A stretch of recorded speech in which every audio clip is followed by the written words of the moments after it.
Meet Bobby Gray. You're witnessing the culmination of nearly 20 years of hard work, of endless battles and tireless dedication to a very specific cause. This is the moment of truth, and he knows it. All he has ever done has led to this very moment in time. His life's work. She's either going to fly or come crashing down in a spectacular ball of flames. And, as his captain, he alone is responsible for what comes next. Have you learned enough?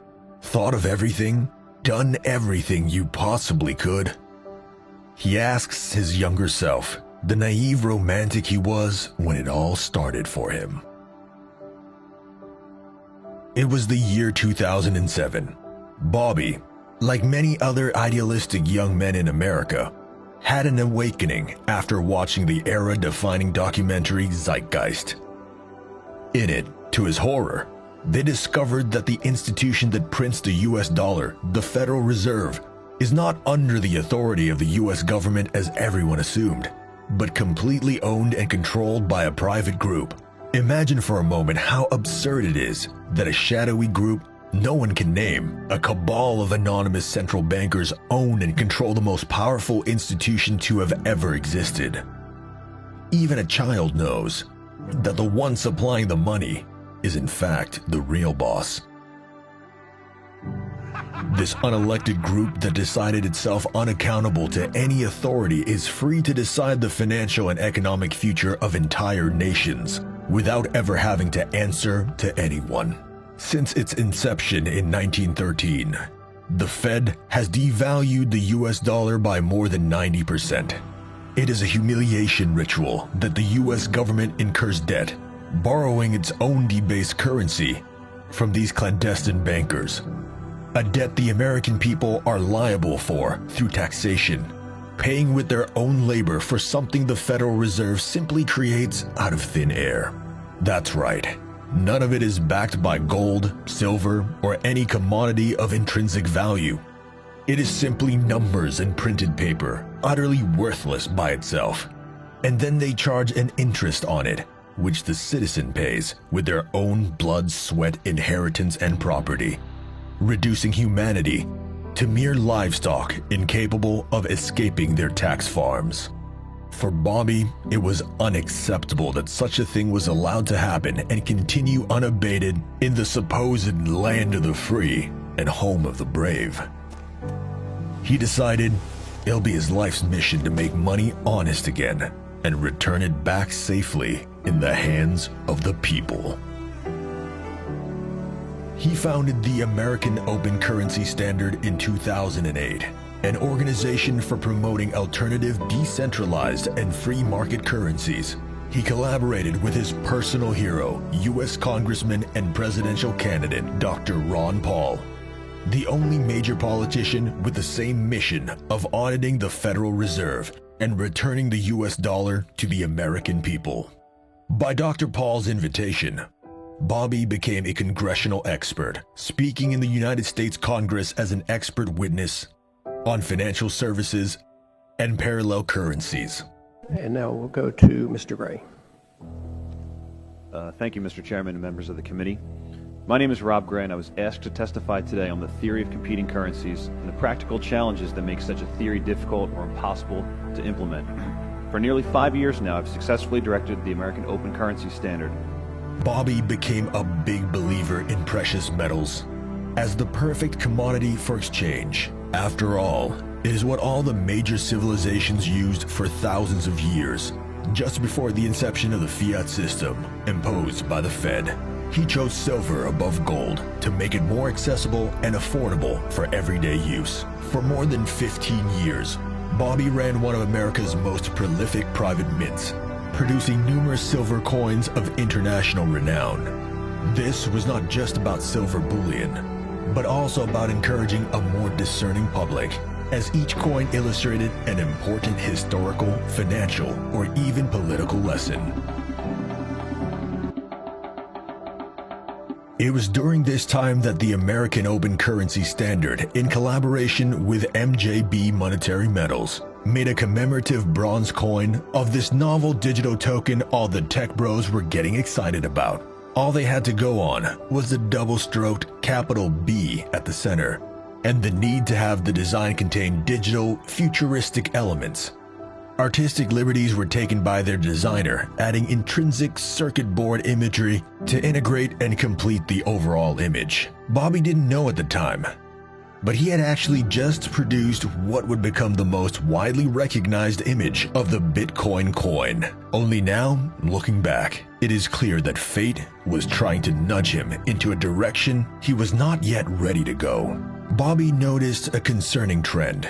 Year upon year, the enthusiasm for silver bullion seemed to be waning, and what was worse, the very nail in the proverbial coffin, he noticed his customers kept getting older, and yet there were absolutely no young people to replace them. A definite generational shift had occurred. The new generations use their mobile phones and electronic devices to do business, to pay, and trade, all of it online. He was betting against progress and convenience, a losing battle, no matter how noble his intentions. Bobby had the chance to get in on Bitcoin far earlier than most, but declined, as it seemed like a passing fad, not a millennia-old tangible asset, as proper money should be. He realized then he had failed to adapt with the times. He was trying to sell people on the horse and carriage, when the youth were already looking to the stars and the new rocket ships to take them there. As a foremost expert on the matter, able to discern the integral components that would make for an honest money alternative, Bobby studied Satoshi Nakamoto's original white paper for Bitcoin and recognized instantly its superiority as a peer-to-peer exchange for its security and practicality, but most of all, its honesty. Here was a level of transparency never seen before. Every single coin is accounted for, when and how it is moved, and where it is held. This is where gold and silver fell flat. There was no way to know exactly how much of it there really was, and the fact that the elite already hoarded most of it. Bobby had an epiphany. There were the gentle whispers of fate. This time, he was ready. All he had to do was find a way to combine his philosophy of honest money with this ultra-advanced, decentralized, and accountable technology that is blockchain. He could actually make it happen, actually fulfill his life's mission. As he was familiarizing himself with this new blockchain technology, Bobby first did what came naturally, what he knew best. He combined what he learned about blockchain with his coin minting expertise and created one of the first ever cold storage coins, allowing people to safeguard their crypto on a hacking and tamper-proof physical coin. Once he knew the technology inside out, Bobby decided he would create digital silver, the cheaper, more accessible version of Bitcoin's digital gold. Again, just as he did for decades minting coins, knowing silver to be the coin of the common man. His crypto will not be the exclusive playground of the rich, central banks, or controlled by state-funded minting operations by predatory governments. No. His will be the honest, peer-to-peer exchange of the average citizen hitherto locked out of the game. Utility, ease of use, and practicality is the name of the game. As a prerequisite, Bobby created a peer-to-peer cryptocurrency that can be traded on crypto exchanges. For more convenient exchanges, the best option was a Litecoin clone, Layer 1 blockchain, with its 3 times faster confirmation and transaction speeds. Having studied all the major cryptos in the market, Bobby created a very specific list of criteria he must implement to engineer his attempt at the most honest of cryptos. Firstly, he implemented a permission-required closed network mining system, meaning you require a verification code to join the network. Naturally, this is to prevent powerful groups with unlimited resources to overwhelm, take control of, or crash the system. Shares in the mine are capped at 9 units per person, again, to prevent disproportionate control by powerful institutions. Texit Coin, we'll get back to the name and the meaning behind it, was launched with no initial coin offering or hidden investors. It is entirely community funded. This is to prevent the sad state of affairs where most cryptos launch with a disproportionate amount of its coins already owned by hidden groups. This is not decentralized, and in fact, the driving force behind the dreaded pump and dump phenomena. Texit Coin, or TXC, is driven by community mining. The engine is that of the individual miner, simply doing what is in his or hers best interest. The grassroots, decentralized and community-driven approach reaches beyond your typical crypto or tech bro crowd, creating enthusiasm and participation in rural communities which have traditionally been indifferent to crypto. Any kind of elitism is scrapped to include the widest swath of humanity possible, as a people's currency should. So why call it Texit Coin? Well, Texit refers to Texas exit. Exit from what? An exit from the fiat, debt-based monetary system. And why Texas? The answer is that Texas is the capital of crypto in the US. Texas has a GDP comparable to that of Australia, and with its own independent power grid, produces the biggest and cheapest power supply in the country. Perfect for crypto mining. Elon Musk, Samsung, Apple, and Nvidia have all set up or is in the process of setting up factories in Texas, emerging as a major hub for tech, crypto, AI, and advanced microchips. To protect himself and everyone involved, Bobby went to extreme pains to make the operation as transparent as possible. Every detail about the daily operations of TXC, every number, chart, and statistic can be viewed in real time on the TXC dashboard and Explorer on their website. There are no hidden aspects. Bobby even does weekly video calls to supply updates and answer live any questions or concerns the public might have. Now that he has built it and sees that it works, how does he scale it for widespread global adoption?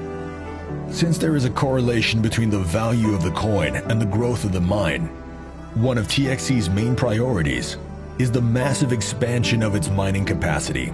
TXC makes use of L9 ASICs miners, the most powerful and efficient script miner available and the best choice for economic and environmental sustainability. TXC's current mining size is approaching 10 million megahash, which is 10% of the 100 million megahash scheduled for North America.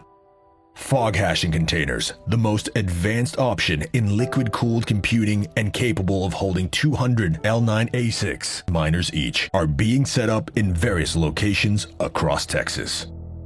How is TXC capable of this sustained growth without any outside investment?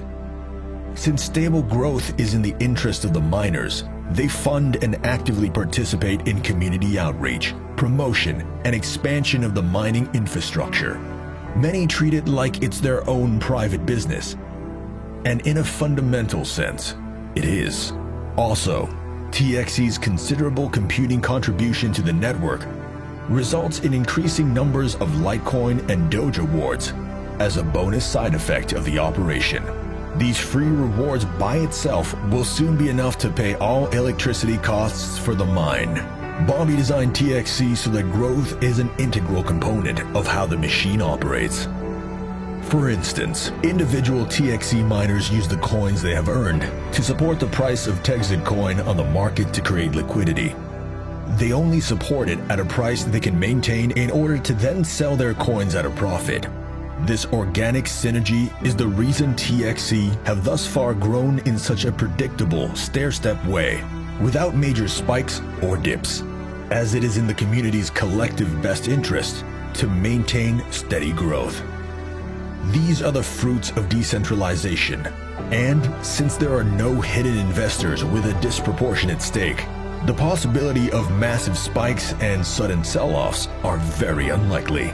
In a sense, this allows these miners to serve as their own banks and day traders. Over the next 5 years, TXC plans to build a 100 million megahash mine in Europe, Asia, Africa, and South America. With each new mine operation, the plan is for the existing mines to support the new mine with the intention of facilitating liquidity and growth. The idea is to create an interconnected system whereby the minds of these different territories support each other to foster resilience in times of economic hardship, political turmoil, or even war. Indeed, to become simply too big and too integrated to be shut down by those who benefit most from humanity's financial servitude. At this point, Bobby would consider his life's calling fulfilled. Having given humanity the model for a sustainable, transparent, and most importantly, honest money alternative he set out to do all those many years ago. These blockchain technologies point to a near future where there would be no reason for the central banks and any other predatory power structures to have any involvement whatsoever in monetary exchanges between individuals. These institutions that derive most of their power by imposing themselves upon the people as the arbiters of exchange will simply have no justifiable role to play anymore, as blockchain does a far superior job and will replace them. This would result in a tremendous power shift and a return of agency back in the hands of the people. These are the types of conditions that allow for the flourishing of creativity, ingenuity, and industriousness. Just like the Renaissance of Europe, it can signify the dawn of a new golden age. Your part in this is to research and learn all you possibly can. The future is bright if we make it so. We'll see you there.